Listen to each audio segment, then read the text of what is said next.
Hi everybody, Captain Phil here in the Bluenose. You see in the background here some of the crew are sanding portions of the deck.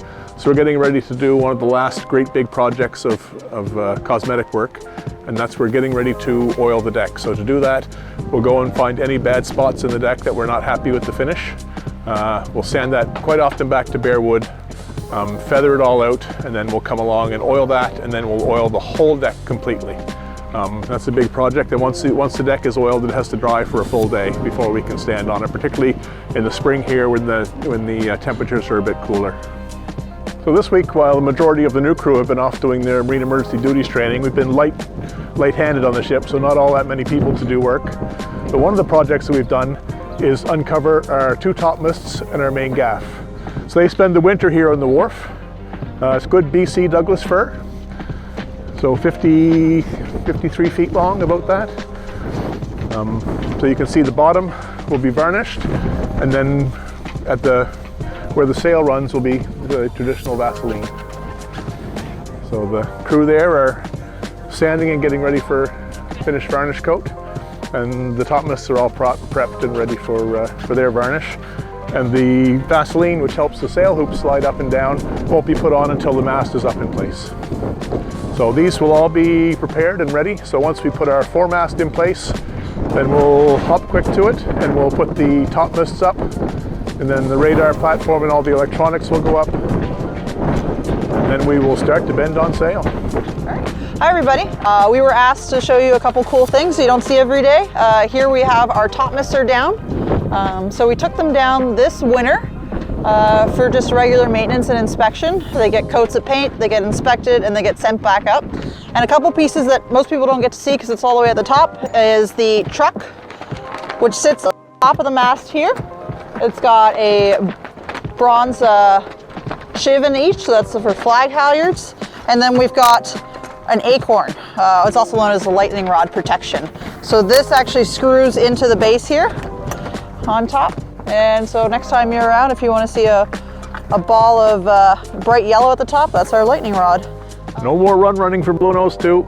We put the name boards on this morning.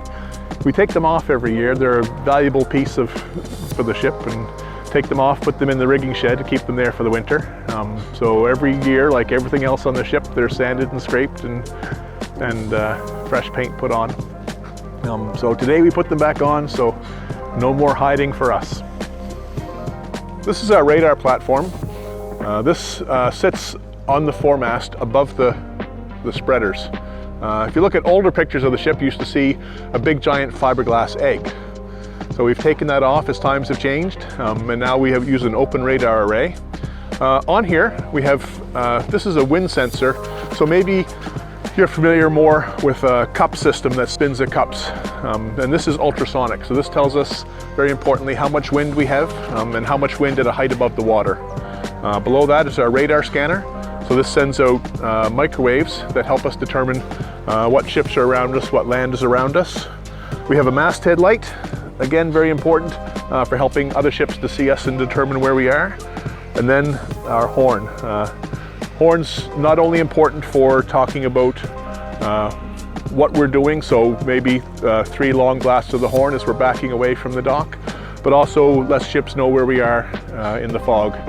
So that will sound every 2 minutes, and it's often referred to as a sleeping whistle, because you lie in your bunk and you listen to it go over and over again, and maybe you hear it go 4 or 5 times before you're asleep.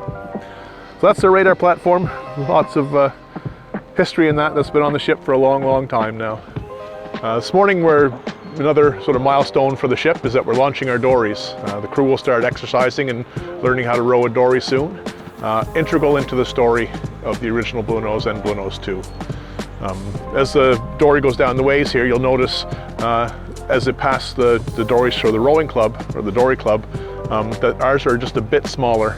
And this was a decision made by the Olin family when they first launched the boat to have the dories to fit a bit better on deck to allow a bit more deck space for passengers. The dories are still being made here in Lunenburg. There's still a dory shop just down the waterfront, so you can still buy a dory and row a dory and carry on that tradition.